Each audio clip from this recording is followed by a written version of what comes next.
অভ্যুত্থানের পর এই অভ্যুত্থানকে ব্যর্থ করা, বিপ্লবকে ব্যর্থ করার অনেক ষড়যন্ত্র চলছে। আমাদের এই বিপ্লবের অর্জনকে ছিনতাই করার পায়তারা চলছে। শেখ হাসিনার 50 বছরের রাজনীতি প্রতিশোধের রাজনীতি। বাংলাদেশের মানুষের কাছ থেকে তিনি প্রতিশোধ গ্রহণ করেছেন। এদেশের মানুষ যেন মাথা তুলে দাঁড়াতে না পারে সেই ব্যবস্থা তিনি করেছেন। দেশটা যেন একটা তলাবিহীন ঝুড়িতে রূপান্তরিত হয় সেই ব্যবস্থা তিনি করেছেন। সীমান্তের অপর প্রান্তে বসে শেখ হাসিনা কিন্তু নীরব নাই। শেখ হাসিনা কিন্তু ঘুমায় না। শেখ হাসিনা আবার চেষ্টা করতেছে, আবার ষড়যন্ত্রের দানা বাঁধতেছে।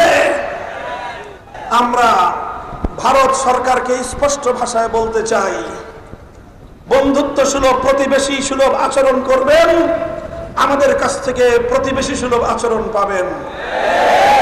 বিগত জাতীয় নির্বাচনগুলোতে নির্লজ্জভাবে বাংলাদেশের মানুষের অধিকারকে যেভাবে আপনারা দুপায়ে ধরেছেন, শুধু আপনাদের সেবা দাসীকে হাসিনাকে ক্ষমতায় রাখার জন্য এদেশের 18 কোটি মানুষের ভোটাধিকারকে আপনি নরেন্দ্র মোদী আপনার পায়ের নিচে পিষ্ট করেছেন।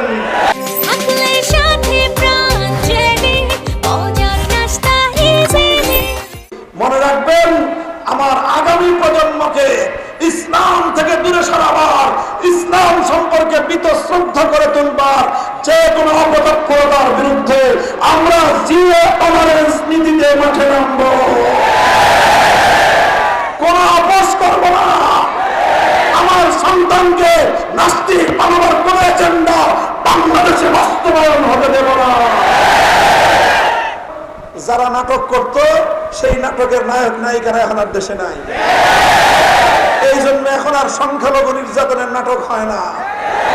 যতদিন পর্যন্ত এই নাটকের নায়ক নায়িকাদেরকে, এই নাটকের কলাকুশলীদেরকে বাংলাদেশ থেকে বাইরে রাখা যাবে, ততদিন আমার বাংলাদেশে হিন্দুরা নিরাপদে থাকবে। যতদিন আওয়ামী লীগকে বাংলাদেশ থেকে ঝেঁটিয়ে বিদায় করে রাখা যাবে, ততদিন বাংলাদেশের সংখ্যালঘুরা নিরাপদে থাকবে। আমাদের জাতির বুকের উপর চেপে বসা জগদ্দল পাথর যদি আমরা যুগের নব্য ফেরাউন জালিম শাহী